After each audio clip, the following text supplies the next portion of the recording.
본 방송에서 제공하는 투자 정보는 투자 판단에 대한 조언입니다.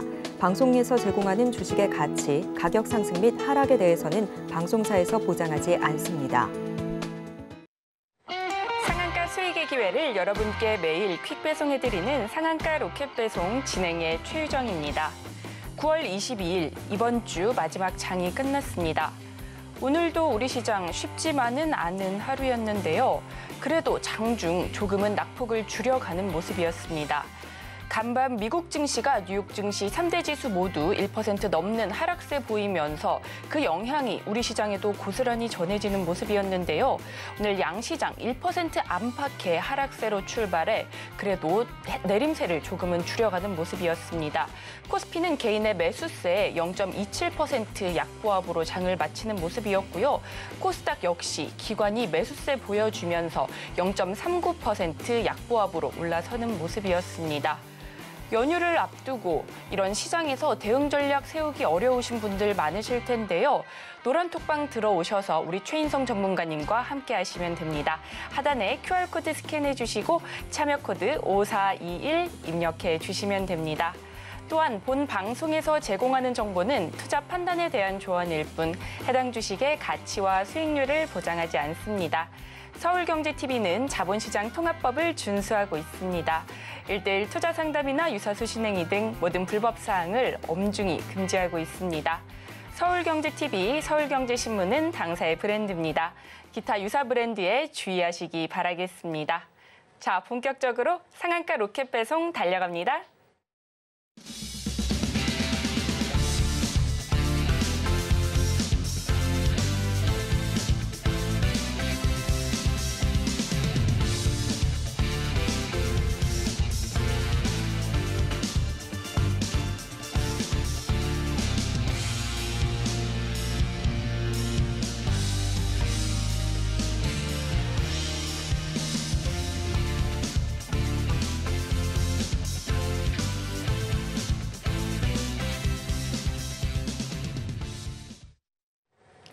그동안 우리 전문가님께서 골라주신 종목들 상승률 어떤지 너무나 궁금하지 않으신가요?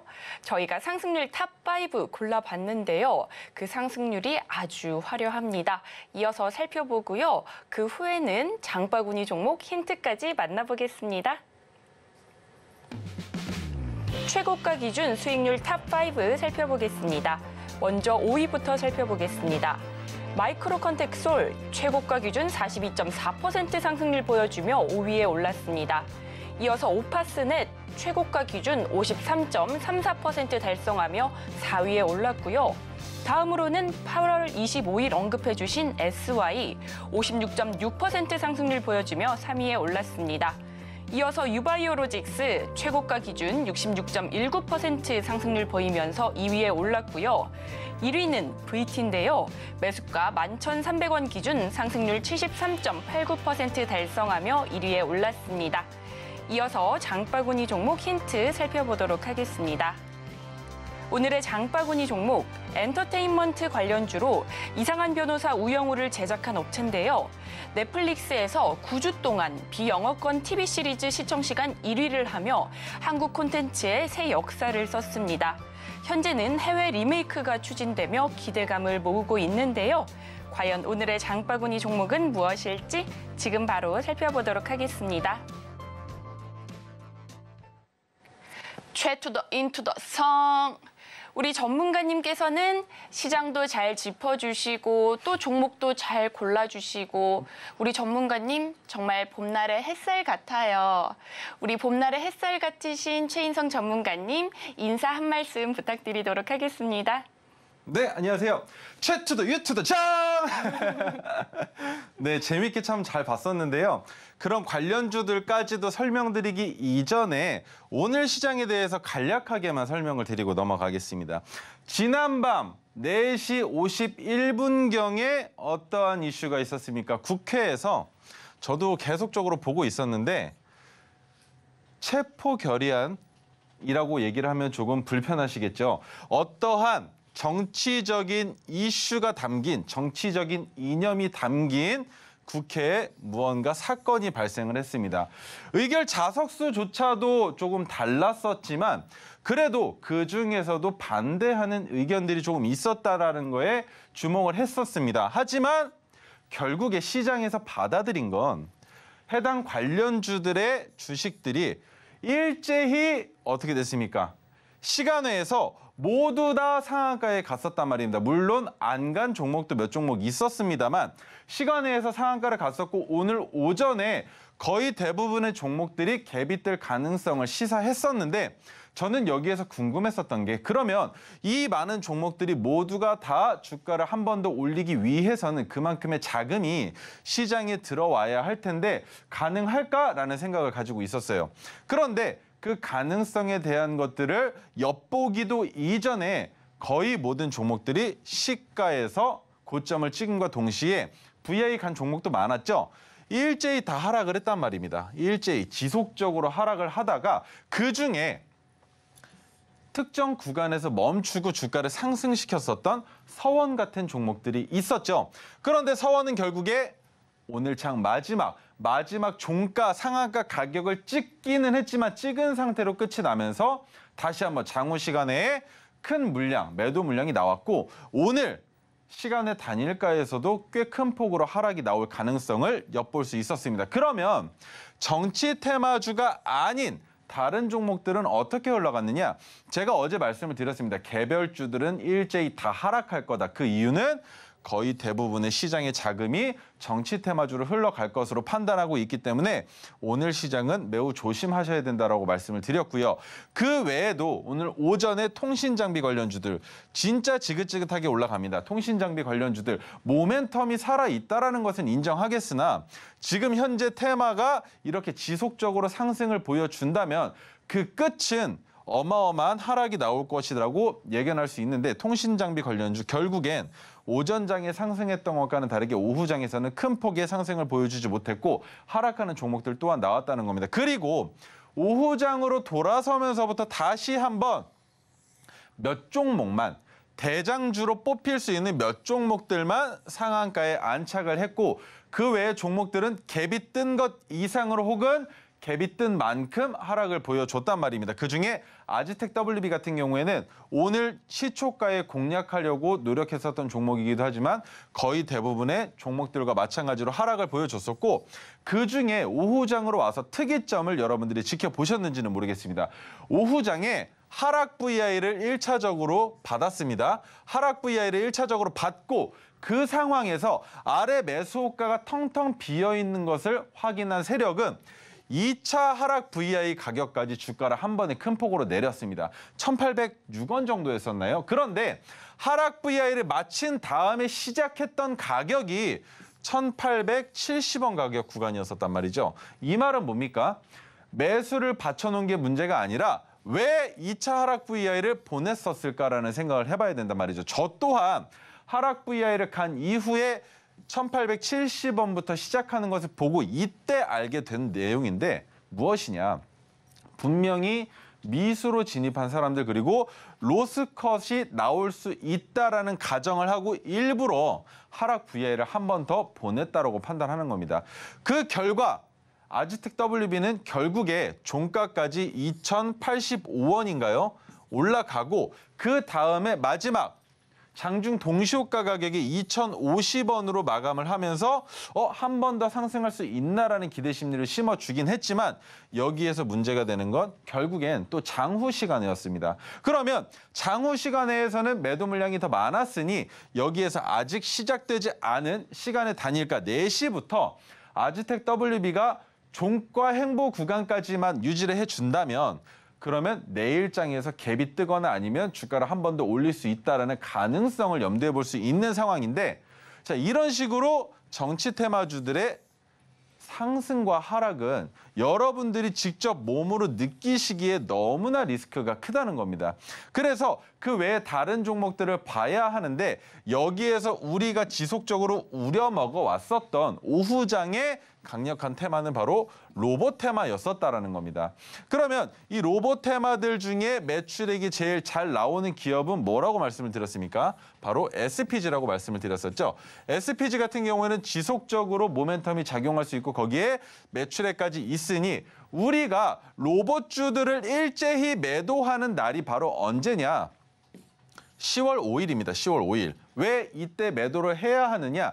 시가에 매도를 하는 방법도 있겠지만 가장 중요한 건 시가가 아니라 그날의 종가까지도 끌고 가볼 수 있는 두산 로보틱스의 상장일이기 때문이죠.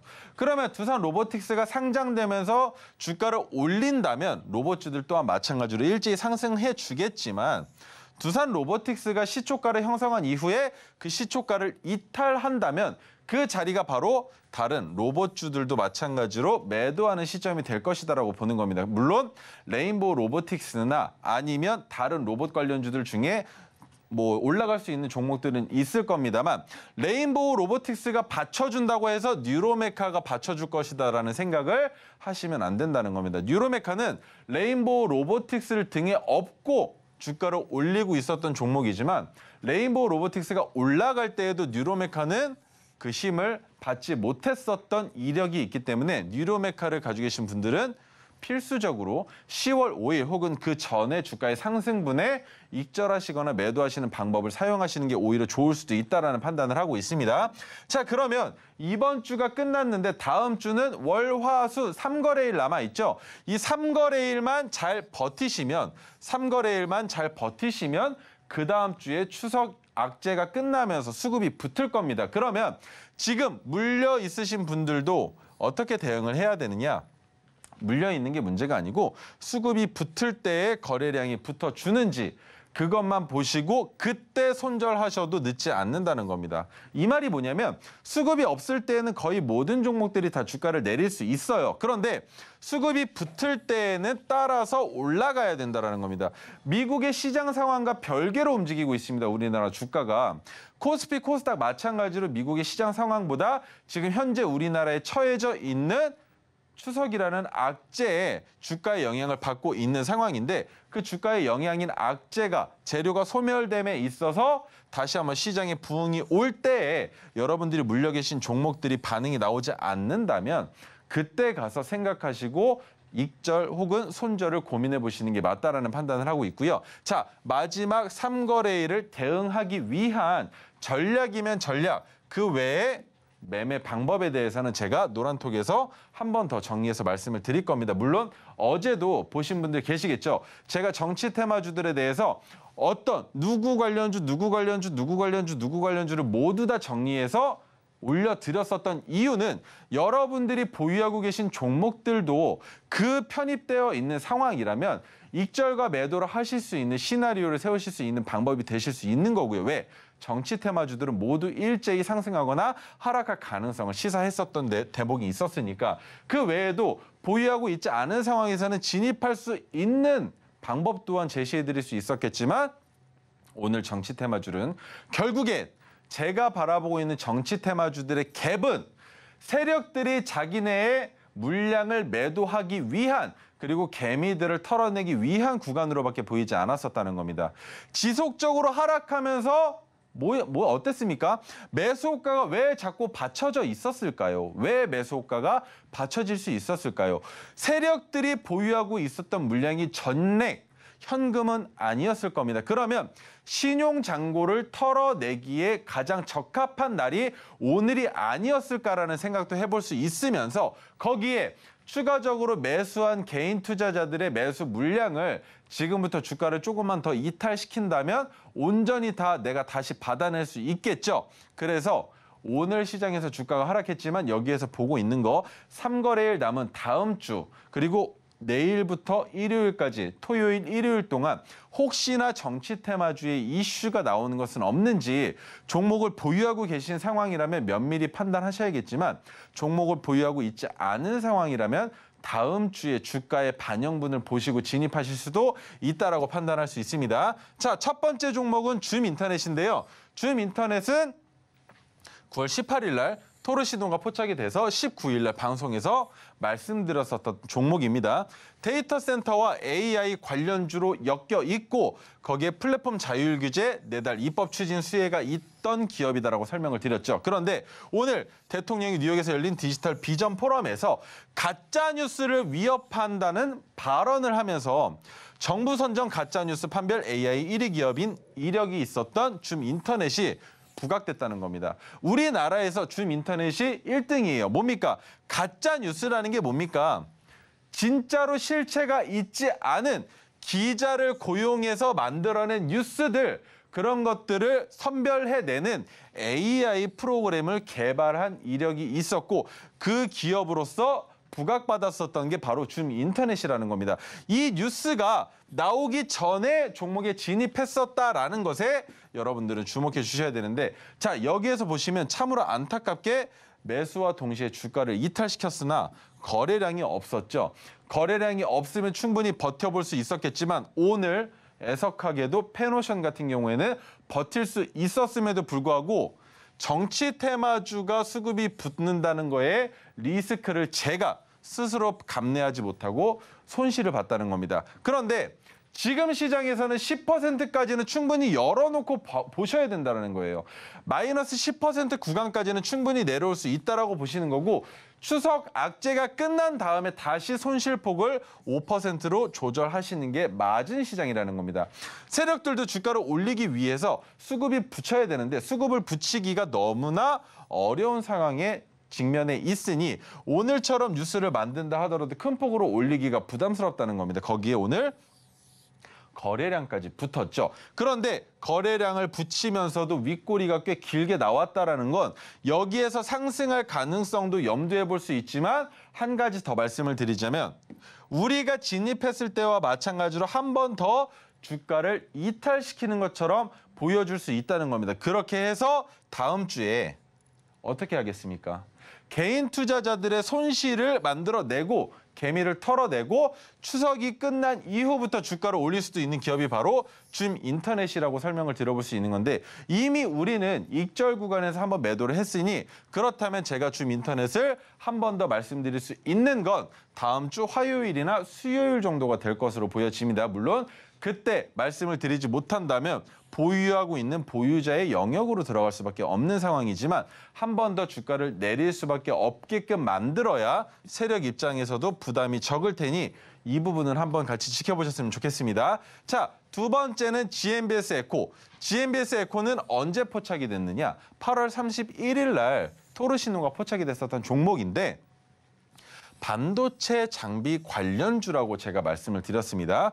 반도체 공정, 태양광 패널 제작하는 공정에서 발생하는 유해가스를 정화하는 장치를 만드는 기업입니다. 이달 말 중국 전기차 판매 1위 기업인 BYD향 전력 반도체 스크러버를 출하할 일정이 있다. 그런데 중국이 무시하시면 안 돼요. 지금 유가를 상승시키고 있는 이유가 미국과 유럽과 중국 그리고 러시아 등에서 모두 다 피해를 받고 있는 상황인데 여기에서 중요한 것은 중국에서 유가를 올릴 수도 있다라는 시나리오가 나왔습니다. 예상 시나리오가 나왔단 말이죠. 왜입니까? 중국도 똑같이 피해를 받는데 중국도 똑같이 피해를 받는 상황인데 왜입니까? 바로 중국발 물건들이 많다는 거죠. 메이드 인 차이나가 많다는 건데 유가가 올라가면 마찬가지로 시장에 풀려있는 물건들의 값어치도 똑같이 상승을 합니다. 그러면 우리가 먹고 쓰는 물건들의 가격도 올라간다는 거죠. 어디에? 메이드 인 차이나 물품들의 말입니다. 그러면 그런 식으로 물가가 올라갈 때 우리가 바라보고 있는 건 뭡니까? 전기차용 차량을 제조할 때 나오는 스크러버를 판매하는 GMBS 에코의 물건 또한 가치를 한 번 더 인증받을 수 있다는 건데 물론 그럴 일은 없을 겁니다. 왜? 들어가는 기업 자체가 대기업이기 때문에 장기간의 계약이 맺어져 있을 가능성이 있지만 우리가 바라보고 있는 주식시장은 어떻습니까? 꿈의 수급이 붙을 가능성이 있겠죠. 이미 가격은 동결되어서 결정이 되어 있을 텐데도 불구하고 태양광 뭡니까? 신재생 에너지에 대한 이슈가 생기면서 주식시장에서는 수급이 붙을 수밖에 없다라고 판단할 수도 있는 기업이 GMBS 에코라는 겁니다. 태양광에 대해서 한 번만 더 짤막하게 설명을 드릴게요. 지금 전기차가 점차 증가하면서 충전에 대한 인프라가 부족하다면 결국에는 전기세의 인상이 똑같이 따라올 수밖에 없다라는 설명을 드렸었죠. 그래서 태양광 판넬을 더 많이 제작하고 만들 수밖에 없는데 이때 발생하는 유해가스를 정화해야 환경 오염 문제가 대두되지 않기 때문에 이 스크러버의 판매량이 증가할 수밖에 없다라고 이해해 주시면 될 것 같고요. 자, 그러면 지속적으로 스크러버의 판매가 증가할 수밖에 없는 현재 시장에서는 2차 전지와는 별개로 보셔야겠죠. 반도체이지만 반도체와도 조금은 별개로 봐야 합니다.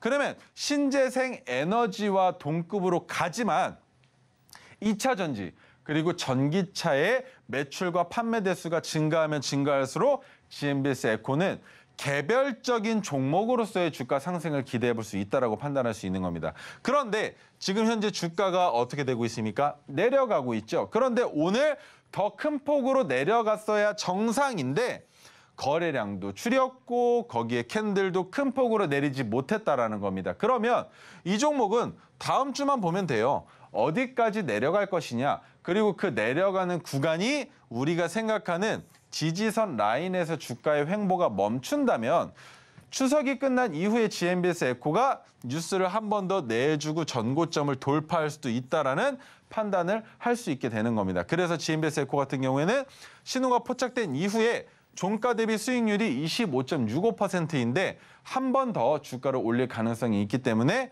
지속적으로 관심 종목에 넣어 놓으시고 다음 주까지 어떤 식으로 횡보하는지에 따라서 신규 진입도 가능한 종목이다라고 설명을 들어볼 수 있습니다. 자, 그리고 OCI 홀딩스 같은 경우에는 메가토르 기법으로 포착이 됐는데 여러분들께서 저한테 가장 많이 질문을 주셨던 기업이기도 해요. 왜?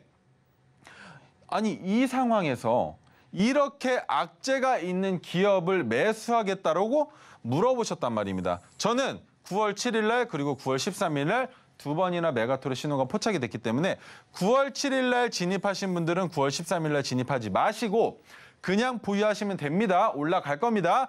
9월 13일 날 진입하시는 분들은 신규 매수 관점으로 진입하시되 9월 7일 날의 가격보다 저렴하게 세일되는 가격이니까 더욱더 마음 편하게 기다리시면 된다. 단 제가 말씀드리는 건 9월 7일 날의 가격을 기준으로 말씀을 드릴 거니까 9월 7일 날 매수하신 분들도 걱정하실 필요 없다라고 설명을 드렸습니다. 전 세계 한미, 독, 중 4개의 기업에서만 폴리실리콘을 생산하고 있는데 OCI 반도체 소재 사업 규모가 확장된다는 소식도 있어요. 그런데 폴리실리콘에 대한 이슈가 한 번 있었죠. 그게 무엇이었습니까? 폴리실리콘을 사용한 중국의 롱지 솔러 패널이 미국 세관 및 국경 순찰대를 통과했다라는 이슈가 있었단 말이죠. 그러면 폴리실리콘은 앞으로도 지속적으로 판매가 돼야 됩니다. 그런데 이 폴리실리콘도 뭐랑 연결이 되어 있습니까? 신재생 에너지 그리고 태양광이랑 연관이 되어 있단 말이죠. 그러면 이 태양광과 연결이 되어 있는 사업군들의 지금 차트의 모양을 보면 여러분들이 어떤 것을 생각할 수 있느냐? 딱 한 가지입니다. 개별 종목인데 지금까지는 개별 종목들입니다. 지금까지는 GMBS 에코도 마찬가지, OCI 홀딩스도 마찬가지, 악재가 있는 OCI 홀딩스도 마찬가지로 개별 종목의 이슈라고 봐야 하는데 추석이 끝난 이후에 신재생 에너지에 대한 테마, 이 테마가 아니라 그때부터 섹터로 바뀐다면 그때부터는 태양광에 대한 주목을 더 크게 받을 수 있겠죠. 그리고 한 가지 더 제가 분명히 말씀을 드렸습니다. 우리 1차 매도 어디서 했습니까?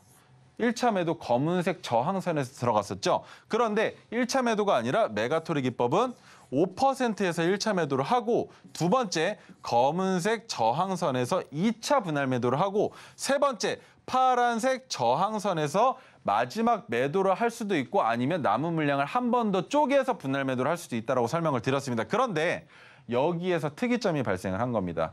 바로 어제 검은색 저항선을 돌파하면서 2차 매도 시그널을 주었는데 그리고 오늘 음봉으로 마감을 했더라면 여기에서는 더 못 가겠구나라고 생각을 하고 전량 매도를 했어야 맞는 건데 오늘 결국에는 주가를 상승시켰다는 겁니다. 거래량도 줄여가면서 말이죠. 그러면 우리가 가지고 있는 남은 물량 어디에서 매도할 수 있겠습니까?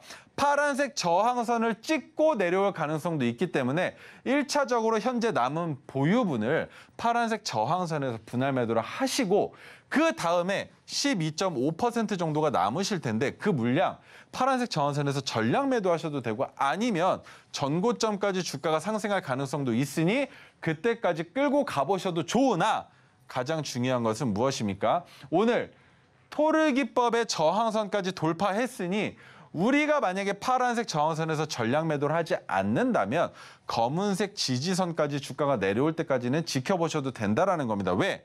검은색 지지선까지 주가가 내려온다 하더라도 우리가 진입한 평균 단가는 더 아래에 있고 검은색 지지선은 어떤 역할입니까?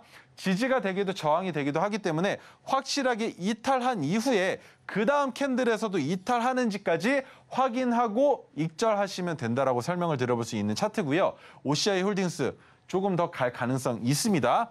오늘 시장 어땠습니까? 거의 대부분의 종목들이 하락하는 추세를 보여줬지만 그 중에서도 OCI 홀딩스만큼은 하락하지 않겠다라는 굳은 의지를 보여줬다라고 설명을 드려볼 수 있는 거예요. 자, 그 다음 제가 주목하고 있는 지금 추석 시즌이죠. 추석 시즌이 끝나고 나서 매출의 신장도 기대해 볼 수 있는 종목인데 바로 엔터테인먼트 관련주 중에 첫 번째 A스토리입니다. A스토리는 시그널, 킹덤, 빅마우스, 이상한 변호사, 우영우 등을 제작했었던 기업이죠. 그중에 저는 우영우를 제일 재밌게 봤었는데 여러분들은 어떠실지 모르겠습니다. 현재 이상한 변호사 우영우 미국판이 리메이크 되었고 공동 제작 협상에 들어가 있는 상황입니다. 물론 이렇게 되면 어떤 상황이 나오느냐. 미국판으로 리메이크하게 될 경우에 연기하는 배우자들도 바뀔 것이고 그리고 우리 작가님이 작성하신 대본도 수정이 될 수 있지만 기본적인 틀은 같기 때문에 추가적인 상승을 예상해 볼 수 있다는 겁니다. 곧 매출액을 기대해 볼 수 있다는 대목이 되는 거죠. 그리고 회당 30억 원의 제작비가 들어간 웹툰 원작, 무당, 드라마 그리고 DAO 공개가 예정되어 있다는 거. 그러면 회당 30억의 제작비가 들어간 만큼 그 이상의 매출을 보여주기 위해서는 국내 시장에서만큼으로는 수익성이 좀 부족하다라고 생각을 할 수 있는데 아직까지 어떠한 뉴스도 나오고 있지 않다라는 게 호재가 된다라는 겁니다.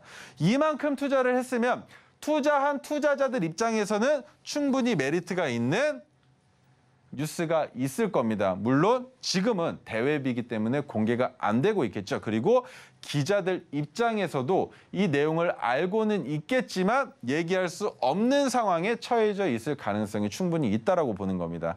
그리고 OTT 관련주들로 엮여 있는 키다리 스튜디오나 레몽레인이나 스튜디오 드래곤들도 마찬가지로 같이 주가를 올려줄 가능성에 대해서 알고 계셔야겠지만 스튜디오 드래곤 같은 경우에는 조금 안 좋게 바라보는 시선이 있습니다. 이 스튜디오 드래곤은 CJ그룹 산하의 기업인데 CJ그룹에서 주가를 상승시키고 회사를 어떻게든 몸집을 불려서 추가적인 수입원을 만들기 위한 기업으로도 생각이 되고 있단 말이죠. 물론 스튜디오 드래곤에서 만들고 있는 그리고 일하고 있는 직원들의 문제는 아니지만 기업을 운영하는 그리고 주식시장에서 기업을 바라보는 입장에서는 스튜디오 드래곤이 그렇게 좋게만 보여지진 않습니다. 그리고 이 엠바고 뉴스가 어떤 식으로 나올지는 모르겠으나 분명히 나올 것으로 예상이 되기 때문에 토르 기법으로 포착이 되지 않았지만 A스토리는 충분히 투자할 수 있는 가치가 있다고 판단하고 있고요. 자, 첫 번째 관련주 키다리오 스튜디오인데 키다리 스튜디오 같은 경우는 지금 오늘 저점을 다시 찍었습니다. 그 말은 즉 지금은 진입할 수가 없다. 왜? 거래량도 없는데 점점 바닥으로 내려간다. 이러면 이 종목은 지금 매수하시는 게 저점이 아니라 더 낮은 땅굴이 있다라고 생각하시고 지켜보셔야 되는 종목인 거예요. 그러면 지켜보는 관점이 어떻게 되느냐? 아예 관심주에도 넣어놓으시면 안 된다라는 겁니다. 자, 그럼 두 번째 종목 레몽레인은 어떻습니까? 레몽레인 또한 마찬가지로 바닥으로 굴을 파고 있죠. 그러면 레몽레인도 단기간에는 상승하기 어렵다라고 판단해야 된다라는 겁니다. 물론 추석 시즌이 끝나면 조금 개선될 가능성은 있지만 우리는 그때 가서 판단해도 늦지 않는다는 거고, 스튜디오 드래곤은 어떻게 봐야 되느냐? 핑크색 지지선을 지속적으로 낮추면서 핑크색 지지선 위에서가 아니라 아래에서 놀고 있죠. 그러면 한 번 더 하락할 가능성과 전저점을 이탈할 수도 있다라는 판단을 해야 되기 때문에 스튜디오 드래곤 또한 마찬가지로 보시면 안 되는 겁니다. 자, 그런데 A스토리는 어떻게 봐야 됩니까? A스토리는 저점을 찍은 이후에 주가를 모두 다 내리고 있는 그 상황에 어제도 윗꼬리를 만들었고 오늘도 양봉으로 주가를 올리고 있다라는 거. 이게 가장 큰 핵심 포인트입니다. 이 대목을 봤을 때 지금 추석으로 인한 주가의 하락분을 충분히 다 이해하고 있는데 거래량까지 붙이면서 차익 실현 매물들을 계속적으로 씹어나가고 있다. 근데 자 보세요. 보통은 거래량을 붙이면서 매수 호가를 위로 올리면 어떤 현상이 발생을 합니까? 이러다가 주가를 내릴 수도 있겠네라고 생각을 하시겠죠. 그런데 주가가 바닥 구간에서 거래량을 붙이기 시작하면 반대로 생각하셔야 됩니다. 이 거래량이 끝일까? 이만큼 거래량을 붙이면서 봉을 만들 때 그 봉을 바라보고 매도하거나 익절할 수도 있지 않을까라는 생각이 들면 오늘이 매수 적기라는 겁니다. 이해가 되시죠? 엠바고가 어떤 식으로 뉴스를 낼지 몰라요. 그리고 추석이 되면 온 가족들과 옹기종기 모여서 과거처럼 TV를 보겠죠. 그 시청할 때 우리는 요즘에 어떤 것으로 시청을 합니까? OTT를 이용해서 시청을 하죠. 그래서 OTT 사업군 중에 지금 매 회차당 30억 원씩의 대형 자금을 투입한 A스토리가 과연 어떤 뉴스를 뿜어내면서 주가를 상승시킬지 추석 전에는 뉴스를 내보내지 않을 겁니다. 왜? 추석 전에 뉴스를 내보내봤자 큰 폭으로 수급이 붙지 못하기 때문에. 그런데 추석이 끝나고 시장이 조금 잠잠해지면서 수급이 들어올 때 뉴스를 내보낸다면 어떻게 되겠습니까? 과거 시점에 차트를 돌려보겠죠, 투자자들이. 돌려봤는데 야, 추석 전에 그렇게 지수가 내려가고 악재가 다분한 상황에서 주가를 올렸다라는 건 미리 알았네. 세력이 미리 알았네. 이 뉴스 엠바고가 아니었네. 누군가는 이미 알고 있었네. 그래서 선취매했구나. 라고 생각하는 투자자들 입장에서는 야, 이거 지금 안 들어가면 늦을 수도 있으니까 일단 들어가. 왜? 전고점으로 보여지는 저항선들이 뻔히 보입니다. 이 저항선들을 돌파할 때에는 뭐가 됩니까? 선주문을 하지 않더라도 이때 수급이 들어오는 움직임만 파악을 하면 그때는 꿈의 수급으로 주가를 상승시킬 가능성이 있다라고 판단할 수 있겠죠. 근데 그 뉴스의 규모가 매출액이랑 직결되는 그 뉴스의 규모가 거대하면 거대할수록 뉴스가 나올 때 매도하는 우리들에게는 매우 좋은 상황이지만 뉴스가 나올 때에 매수하는 신규 진입자들의 입장에서는 부담이 되는 공포의 자리일 수밖에 없다는 겁니다. 그러면 이 공포의 자리에서 주가를 한 번 더 광기의 자리로 올리기 위해선 그 뉴스가 정말 실효성이 있는 뉴스인지에 대한 확실시되는 뉴스가 한 번 더 나와줄 가능성이 있는 것이고 그 뉴스가 나오기 전까지 첫 번째 뉴스를 통해서 주가를 올린 이후에 횡보하는 가격 구간이 지지선이 되어준다면 그때부터는 이 뉴스가 진짜구나라고 생각하는 중장기 투자자들에게도 한 대목을 할 수 있게끔 만들어주는 종목이라는 겁니다. 그 이유, 120일 중기 차트로 봤을 때에는 바닥 구간에 있다라고 판단할 수가 없지만 중기 차트로 봤을 때에는 올라가야 할 산이 이미 먼 자리에 있어요. 120%? 자, 보세요. 제가 캔들의 차트를 그려보고 설명을 드릴게요. 1차적으로 넘어야 하는 자리입니다. 그리고 2차적으로 넘어야 하는 자리인데 이 자리들의 위치가 어디입니까? 1차 박스권의 상단은 지금 현재 시가로부터 100% 올라가야 돼요. 그런데 2차 자리는 135% 정도는 올라와 줘야 됩니다. 그러면 이 가격 구간까지 올리기 위한 매출을 만들어낼 수 있는 뉴스가 있다라면 단기간에도 급부상할 가능성이 있다라고 보는 거죠. 그런데 그 위치에서 우리가 바라보고 있는 건 무엇입니까? 파란색 저항선이죠. 파란색 저항선에서 분할 매도를 하는 가격조차도 75%가 넘는 가격에 있어요. 80% 가까이 된단 말이죠. 그러면 이만큼 수익을 안 내도 솔직히 괜찮습니다. 30%만 수익을 내도 괜찮은데 아니 올라가겠다는데 올라가는 그 말에서 먼저 뛰어내릴 필요가 없으니까 우리는 어떤 식으로 진입합니까? 분할 매도를 하죠. 거기에 A스토리는 어떤 종목입니까? 토르 기법과 메가토르 기법이 아니기 때문에 장바구니 종목은 기본적인 익절에 대한 것은 제가 노란톡에서 안내를 해드릴 거예요. 그러면 3%, 5% 익절이 아니라 올라가는 주가의 흐름에 따라서 그리고 광기가 가득 차 있는 그 날이 되면 그 날의 캔들의 움직임을 분봉으로 판단해서 익절 사인을 드릴 겁니다. 그리고 그날 신규 진입도 가능하다면 신규 진입 포지션으로서도 제가 한 번 더 안내를 해드릴 종목이니까 A스토리는 오늘 방송을 보시는 분들이라면 시간 외에서도 충분히 담으실 수 있다라고 설명을 드려볼 수 있을 것 같고요. 자, 그 다음 종목은 덱스터인데 덱스터도 마찬가지로 엔터테인먼트 관련주입니다. 그러면 우리 A스토리에 대한 생각을 다듬을 시간을 한번 드려볼까 해요. 우리 앵커님과 대화 한번 나눠보시면서 엔터테인먼트 관련주들을 어떻게 보실 건지 한번 상상의 나래를 펼쳐보시면 좋겠습니다. 네, 우리 전문가님께서 A스토리 가격 전략 노란톡방 들어오시면 자세히 설명해 주신다고 하셨는데요.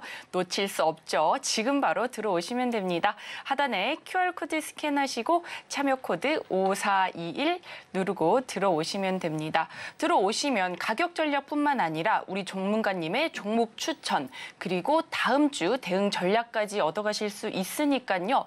놓치지 마시고 지금 바로 들어오시면 좋을 것 같습니다. 이어서는요, 우리 전문가님께서 또 다른 엔터테인먼트 관련주 설명해 주신다고 하니까요. 지금 바로 설명 드려보도록 하겠습니다. 자, 지금부터는 사심을 집어넣어서 설명을 드려야 하는 기업이 바로 덱스터입니다. 사심을 조금만 집어넣을게요. 많이 안 집어넣고. 자, 엔터테인먼트 관련주 그리고 OTT 관련주인데 오징어 게임 2를 제작하고 있다라는 뉴스는 다들 접하셨을 겁니다. 그리고 드라마, 영화, CF 등 VFX 제공 사업을 하고 있다. VFX는 특수효과죠. 오징어 게임에서도 특수효과가 꽤 많이 들어갔지만 여러분들이 보셨을 때는 야 이거 진짜 정말 리얼하게 만들었다라고 생각되는 대목들이 참 많으셨죠. 마지막에 징검다리 건널 때 특히 더 느끼셨을 겁니다. 그럼 그만큼 덱스터는 충분히 상승할 수 있는 OTT와 제작 관련되어 있어서는 충분히 상승할 수 있는 기업인데 자, 대표작 신과 함께 저도 여러 번 많이 봤습니다. 백두산, 모가디슈 등이 있었죠. 그리고 자회사인 라이브톤이 오징어 게임 음향 효과 제작으로 관련주로 분류가 되어 있죠. 오징어 게임 시즌2가 제작되고 있다라는 이 뉴스와 오징어 게임과 관련되어 있는 종목들 쇼박스, NEW, 바른손, KT 알파 등이 있는데 왜 사심이 들어갔느냐? 왜 제가 덱스터를 투자하게끔 만드느냐? 오징어 게임 시즌2에 제 친구가 나옵니다. 그래서 저도 덱스터를 그 응원하는 마음을 담아서 투자를 할 수밖에 없게끔 만들었다는 거죠. 그런데 저만입니까? 오징어 게임 처음 나왔을 때 여러분들 오징어 게임 주가가 얼마나 긴 시간 동안 상승했는지 기억 안 나십니까? 그러면 오징어 게임 2에 대한 흥행이 어느 정도 될 것이다라는 예상은 모두 다 하실 거예요. 어떤 식으로? 자, 제가 정말 좋은 예시 하나 드릴게요. 가수 싸이가 처음 빌보드 차트에 올라갔을 때 어땠습니까? 그때 주가의 상승을 여러분들이 예상하셨습니까? 그리고 그만큼 장기적으로 올라갈 거라고 기대를 하셨어요? 못 하셨죠? 그런데 결국에 해냈지 않습니까? 자, 두 번째, 오징어 게임이 나왔을 때 오징어 게임의 흥행으로 인해서 판매가 됐었던 의류 사업들과 그 외에 다른 사업들이 많이 있었죠. 그 사업군들도 꽤 많은 흥행을 거두었는데 결국엔 오징어 게임으로 인해서 그 당시에 엔터주들까지 모두 다 흔들어 버렸었다는 겁니다. 그러면 오징어 게임 1만큼 흥행이 되지 않는다 하더라도 오징어 게임 1이 1차 파동을 이만큼 그렸다고 가정을 하죠. 그러면 오징어 게임 2가 이만큼 흥행을 하지 않고 재미가 없었다 해도 파동이 한 번은 나온다는 겁니다. 기대 심리가 있기 때문이죠. 그러면 지금 현재 주가가 바닥에 있다면 덱스터처럼 가벼운 종목, 쇼박스나 ANW나 바른손이나 KT 알파 등과 같은 종목들마저도 상승을 보여줄 수 있는데 그중에 바른손은 제가 조금 무섭게 바라보고 있습니다.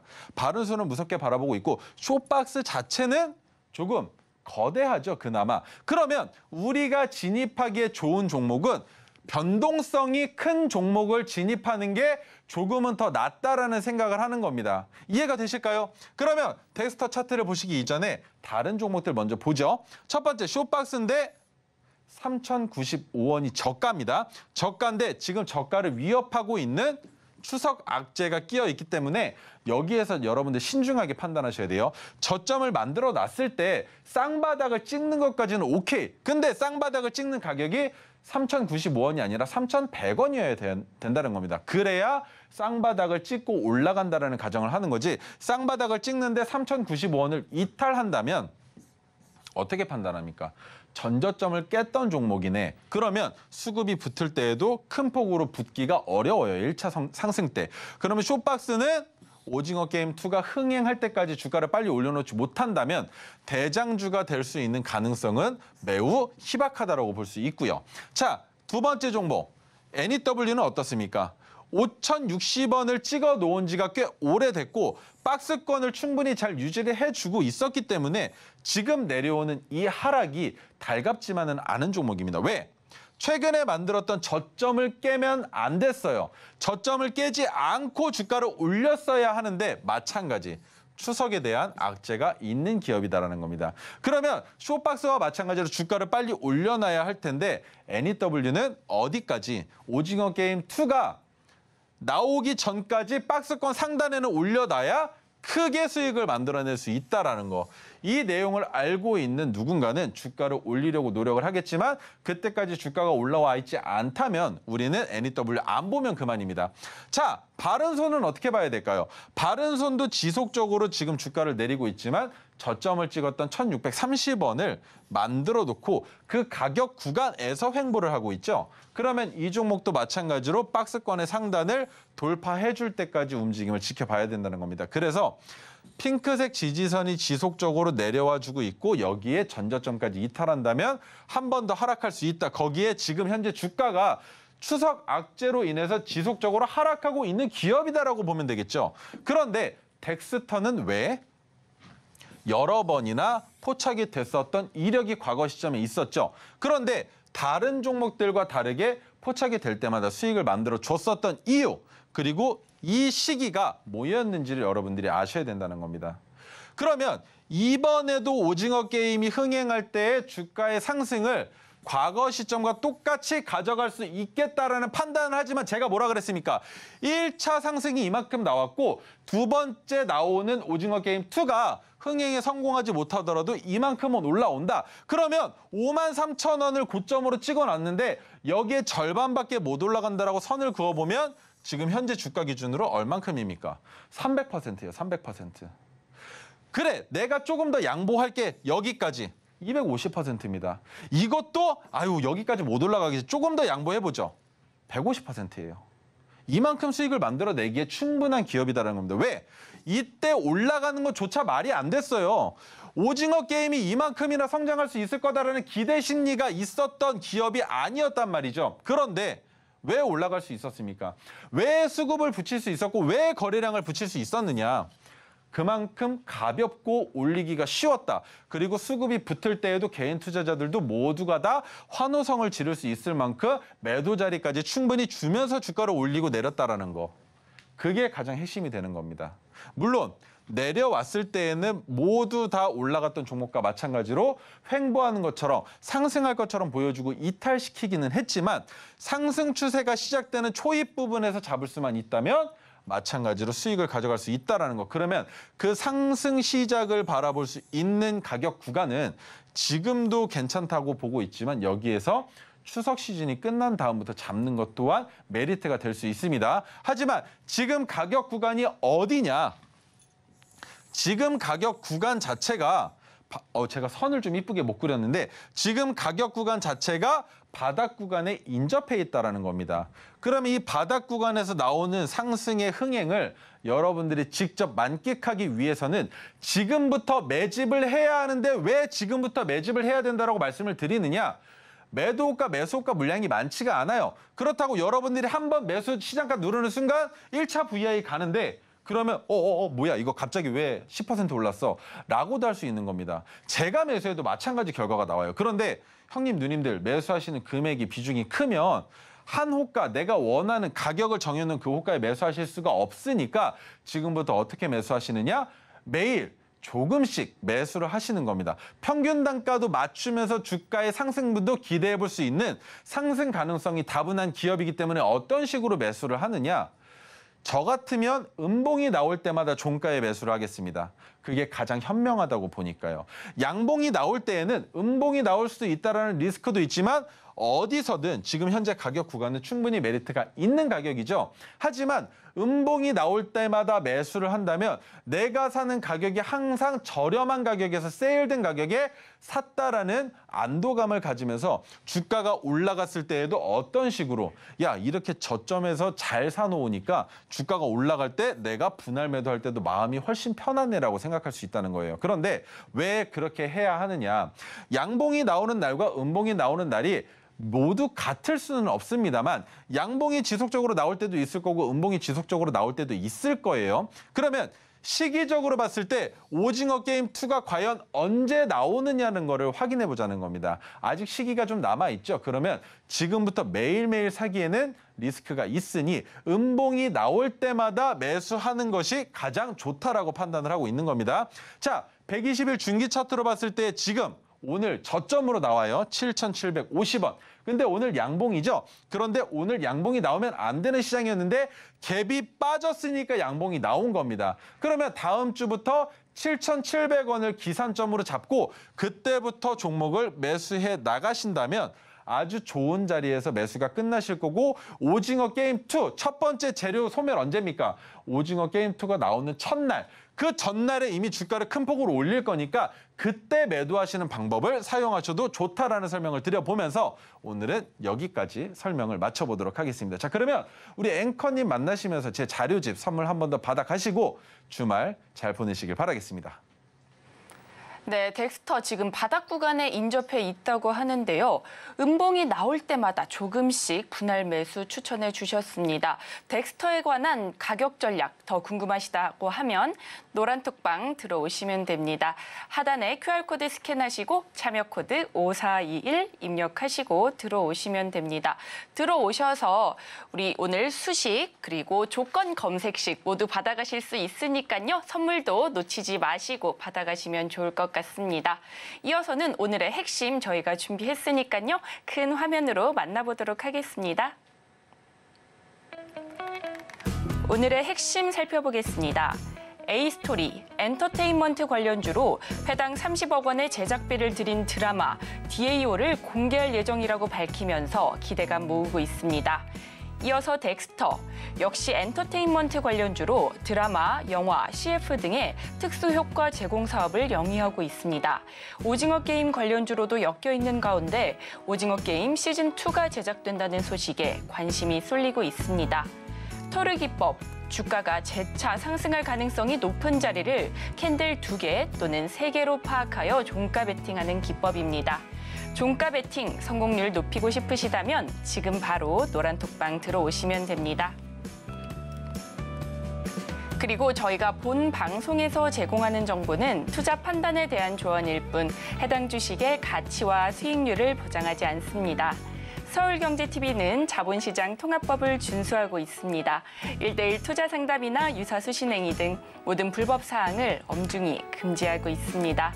서울경제TV, 서울경제신문은 당사의 브랜드입니다. 기타 유사 브랜드에 주의하시기 바라겠습니다. 오늘 저희가 준비한 소식은 여기까지입니다. 다음 주 월요일 이 시간에 다시 찾아뵙도록 하겠습니다. 시청해주셔서 고맙습니다.